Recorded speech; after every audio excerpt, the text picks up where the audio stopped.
feel like talking about the old I days. said, what do you want to know? How did you meet Mommy? How did I meet Mommy? I don't know. What's the matter? Well, I knew Mommy. I knew Mommy when she was a little girl, because the family, you know, were close. Oh, you have her when he was talking? Her parents and my parents, they were very close, and Uncle Tony was Uncle George's nephew.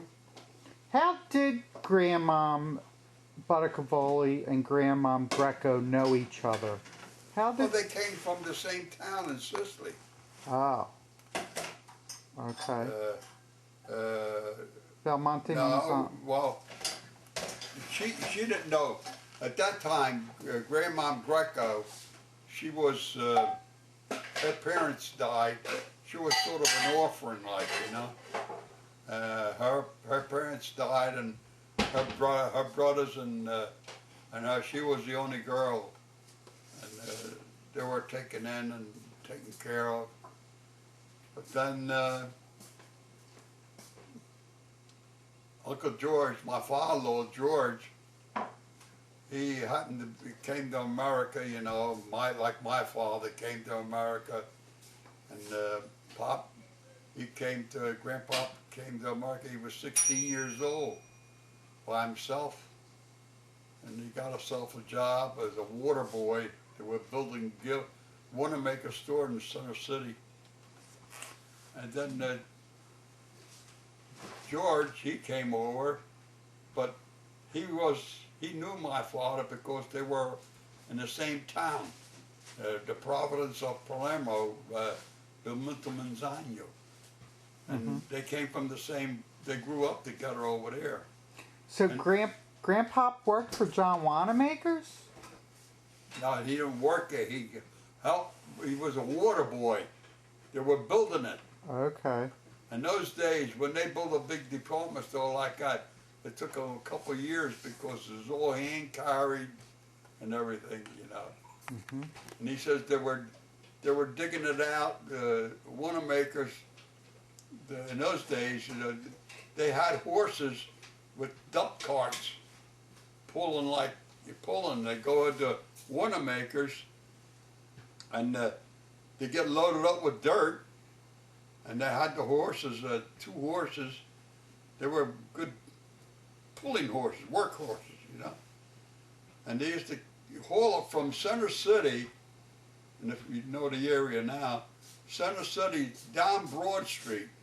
Broad Street was all cobbles and stuff like that. All the way down in the Navy Yard, they used to haul it.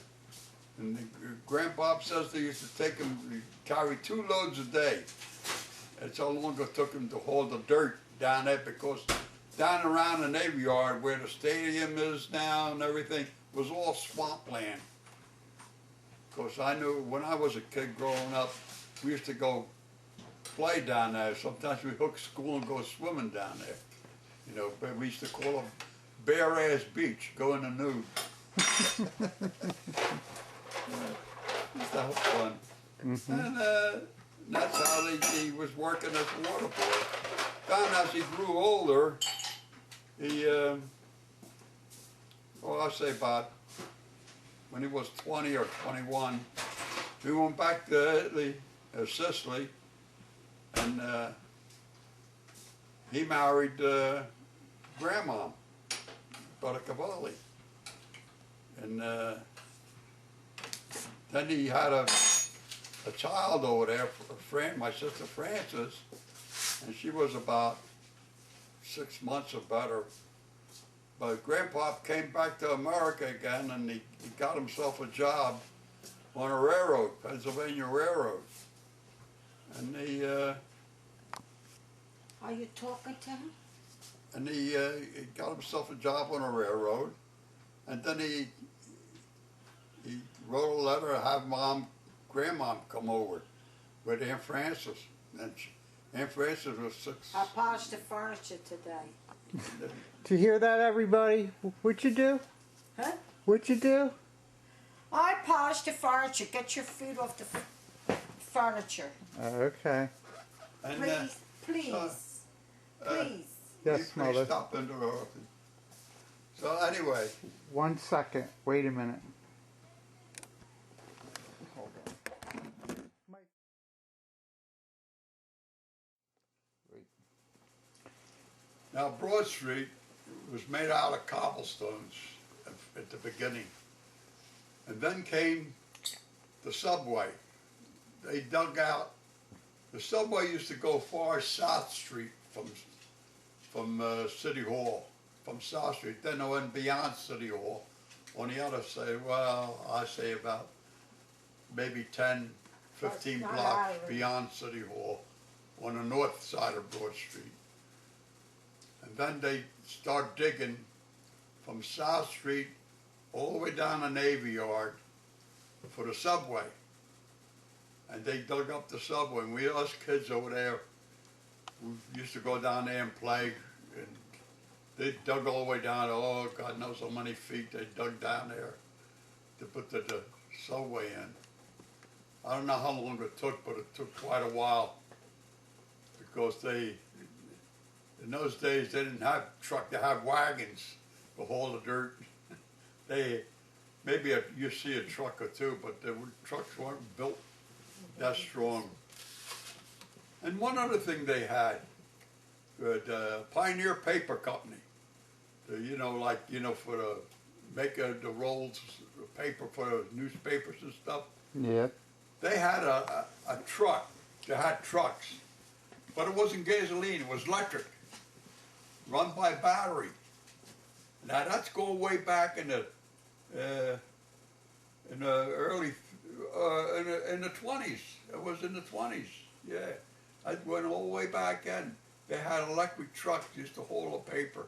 They went about 4 or 5 miles an hour. You know, you could have walked faster, but they had a haul lot. You know, they didn't have any horses pulling it. Another thing that had an electric truck was Tasty Cake Company.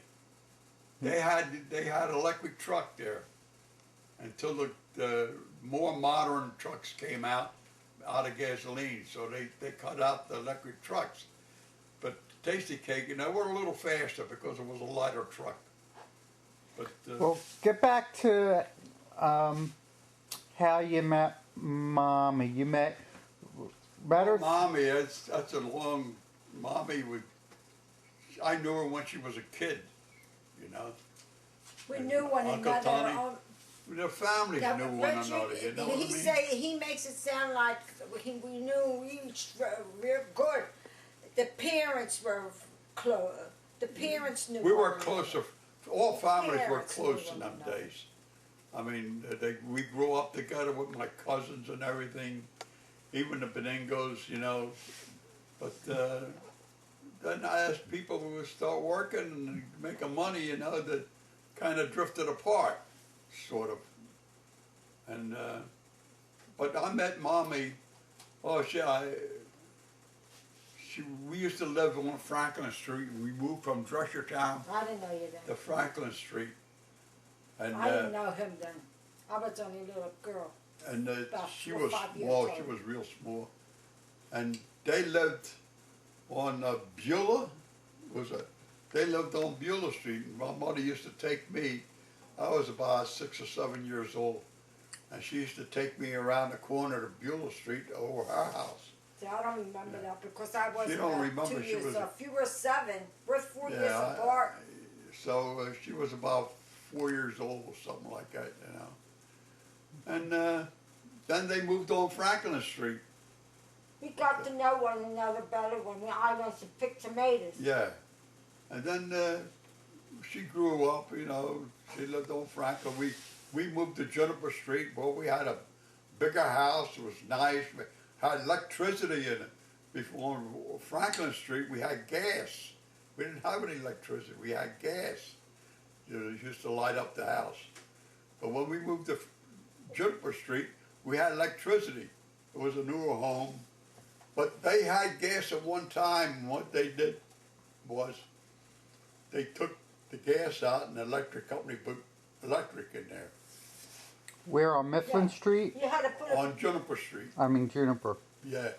what do you had to put a quarter in? You had to put a quarter in there. Well, some of the houses they had a gas meter in there.